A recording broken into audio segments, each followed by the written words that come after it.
my name is Brooke Stuart and I work for Dollar General and I am a pencil partner volunteer. Today I will be reading The Crayon Man, the true story of the invention of Crayola crayons. The author is Natasha Bibo and it's illustrated by Stephen Salarino. Once there was a man who saw color everywhere. He noticed the yellow-orange petals of the black-eyed Susans in his garden. He marveled at the rich scarlet-red tones of the cardinal's feathers. He admired the deep blue-greens of the waves in the sea. Color made him really, really happy. But all day long at work, all he saw was black. Black dust, black tar, black smoke, black ink, black dye, black shoe polish. His company sold carbon black, a new kind of pigment or colored substance made from the soot of burning oil and natural gas. People used it in printing inks, electric street lamps, and stove and shoe polish. It also made rubber car tires last much longer. His name was Edwin Binney, and he was an inventor. He worked with his cousin, C. Harold Smith, and together they were Binney and Smith. Harold was a great salesman, and he loved to travel the world. Edwin was curious, and he had a knack for listening and making what people needed. Edwin invented a new kind of inexpensive slate pencil that wrote very smoothly. It was gray. Children loved it. He invented a kind of chalk that wasn't dusty and didn't crumble. It was white. Teachers loved it. He invented a wax crayon that would write on wood and paper packaging. It was really, really black. People loved it. Paper was expensive in the 1800s, so children wrote with slate pencils or chalk on slates, like a small handheld blackboard.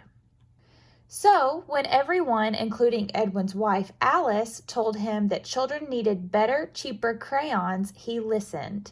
They said, "The crayons we have are big, dull, and clumsy. The lumps of colored clay only make fat, chunky lines. And the artist crayons from Europe are far too expensive. They crumble and break easily. Some are even poisonous." Alice used to be a school teacher, so she knew what children needed. She encouraged Edwin to invent crayons. Edwin thought about his company's inventions. When you drew a picture with their gray slate pencil, it rubbed off at the drop of a hat. When you drew a picture with their white chalk, it smudged everywhere. And if you drew a picture with Edwin's new, really black crayon, it was, well, really black. None of these inventions was any good for drawing in color. So Edwin listened and Edwin invented. In a small stone mill in Pennsylvania, in a top-secret lab, Edwin's team experimented. How could they make better, stronger crayons? Melted paraffin wax? Perhaps. The first colored crayons invented in Europe were made from a mixture of charcoal and oil, so they broke easily. To make stronger crayons, Edwin tried using wax instead. Now, for the crown colors, grinding up rocks and minerals into fine powders. Mixing, slate for gray, earth for yellow, red and brown, perhaps. Oh yes, and lapis for blue. Pounding, sifting, and heating the colored powders. Would they be bright enough? Edwin's team kept on trying. They kept on experimenting. They came home covered in color. They experimented some more and discovered a pinch of this pigment, a sploosh of that one, a little hotter, a little cooler, and voila, lots of different shades. Now there were greens, oranges, violets, and pinks too. Edwin came home covered in color. To make orange, green, and violet, chemists blended various pigments and clays. Some minerals change color when heated. Plus, the length of time the mixtures were left to cool created different colors too.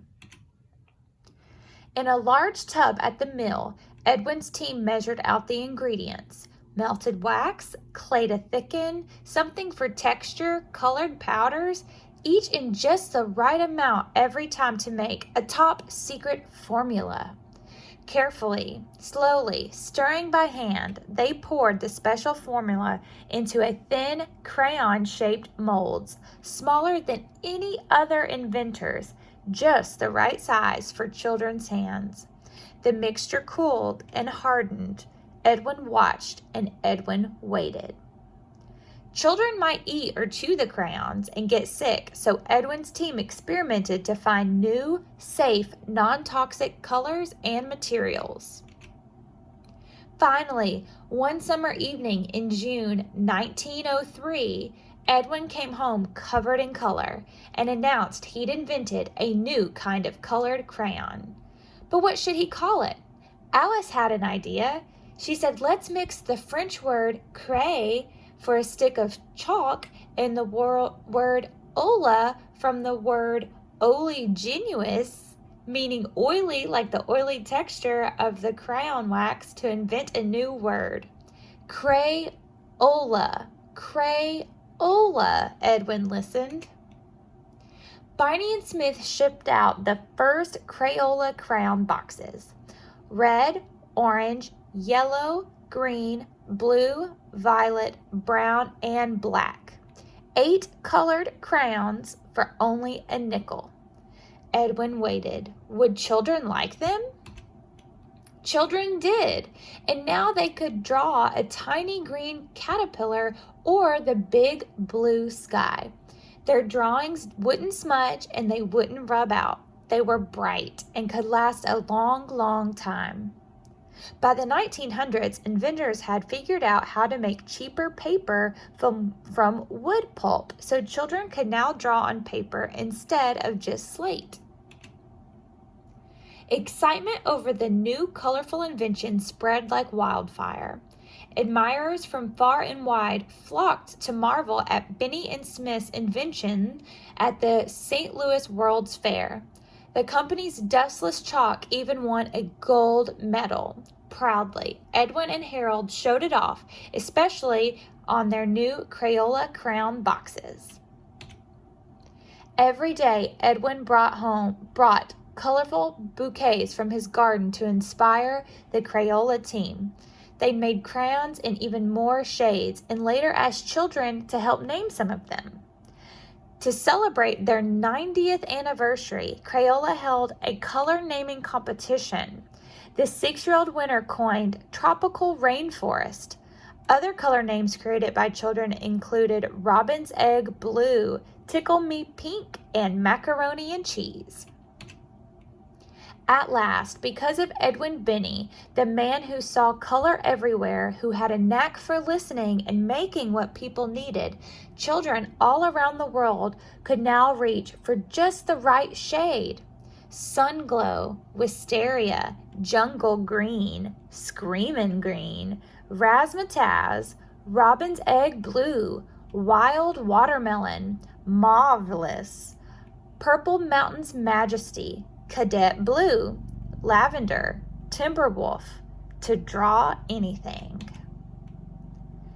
How Crayola crowns are made today. In 1903, Crayola crowns were made carefully in small lots, labeled and packed into boxes by hand and sold to schools.